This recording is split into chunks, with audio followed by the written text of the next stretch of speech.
Hi guys, I am Isa. Today, we're going to learn how to use this program here, which is called Uiua. Alright, so the thing that makes Uiua different from other languages is that it's stack based. So what it means is that there's a stack, and you can add elements onto the stack. And yeah, you can manipulate the stack. So if you write, so let's just write like a number or something. So if I write a number, it's going to get pushed onto the stack. If it's another number, it's also going to get pushed onto the stack. If it's another one, it's also going to get pushed onto the stack.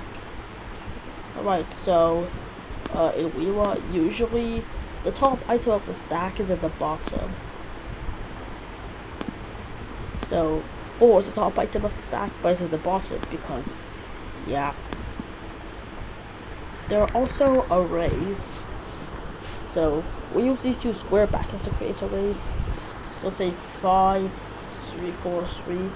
Go and click to the with those elements. We can also make arrays like this by using underscores. It's gonna do the same thing.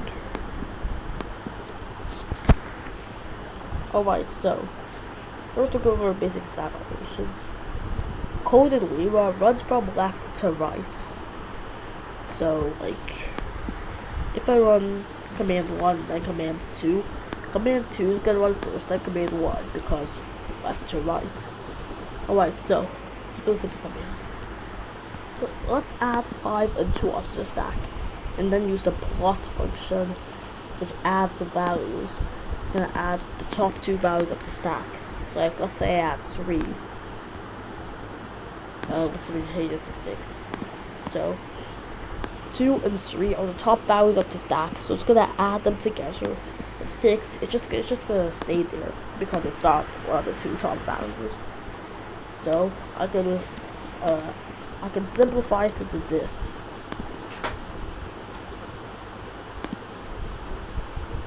So yeah, both those right to left, so it's gonna be plus 2, 3. So it's gonna push 3 onto the stack, push 2 onto the stack, then add something. I'm gonna do the same thing as minus, subtracting, times, then multiply them, divide them. I could raise it to a power, so raise to the power of 2 is 9. I could check if they're equal, which they're not equal. I could check if they're not equal, which they are not equal. I could check if 3 is less than 2. I could check if 3 is greater than 2. It's, yeah, basically all these blue functions. Right. So those are other functions, like for example, right, round 5. It's gonna push 5 onto the stack. It's gonna round it. Also, like other programming language, use a symbol instead of these things. So if I write like round 5, it's good to auto formats to this. Alright, so now let's go about some array functions or something. Alright, so let's add 5 and 4 and 3 onto the stack. 5, 4, 3. 3 is the top one. Let me just write 5, 4, 3. Alright, so 3 is the top value. If I write dot, it's going to duplicate the top value, which duplicates 3. If I write this colon, it's gonna flip them. So yeah. If I write over, it's going to duplicate the second to top value, which is 4 in this case. And here is pop. It's going to remove the top value. Here is the identity function. Well, it does nothing, but we'll get to its use later. Alright, so now let's get into the array functions. Let's push an array onto the stack. 5, 6, 2, 4. If we run the length function on here, we'll be able to get the length of the array. If we do a shape function, we'll be able to get the dimensions. So here, it says 3 because like there's 3 items in the array. But I can also make other dimensions of arrays. Like, so I can put an array inside arrays. Fine. So it becomes a 2D array. I could write it like this. And if I nest them again, it becomes a 3D array. Right, so it's gonna say, if I use the shape function on it, it's gonna say 3, 2. There's 3 items. If these 3 items are, you know, have the length of 2. Right, so range, it's gonna make an array of every number less than this number. So if I say range 40, it's gonna do that. Range 5, gonna do that. If I say range 1000, yeah, it's gonna do that. Right, first, it's gonna get the first row of an array.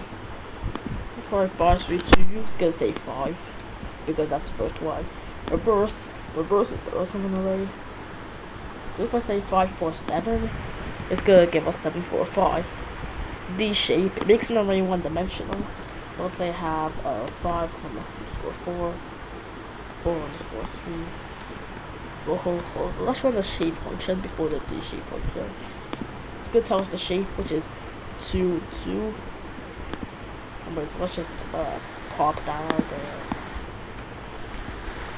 Alright, so if we deshape it, it's going to turn into a 1-bit array. If we just put it onto the stack, it's going to look like this. Because, yeah, it's... Alright. Box function. So, let's say 5, 4, underscore 3. This has length 1, and this has length 2. Run it, it's not going to work. But if I box both of these values, then it's going to turn them into a box, so I'll be able to use them. So let's just say here, box 5, 4, 3. It's gonna box it. So these are the elements of the array.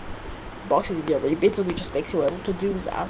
If I make an array that's automatically boxed, then use these brackets. Right, so let's just 5 underscore 4 underscore 3, 5, 4, 2. Alright, because you can see all of them are boxed. So this number just parses the string as a number. So let's make a string 5. It's gonna be an even number version of that. Alright, that's how we're going to learn for today's tutorial. If you enjoyed, leave a like and subscribe. So bye.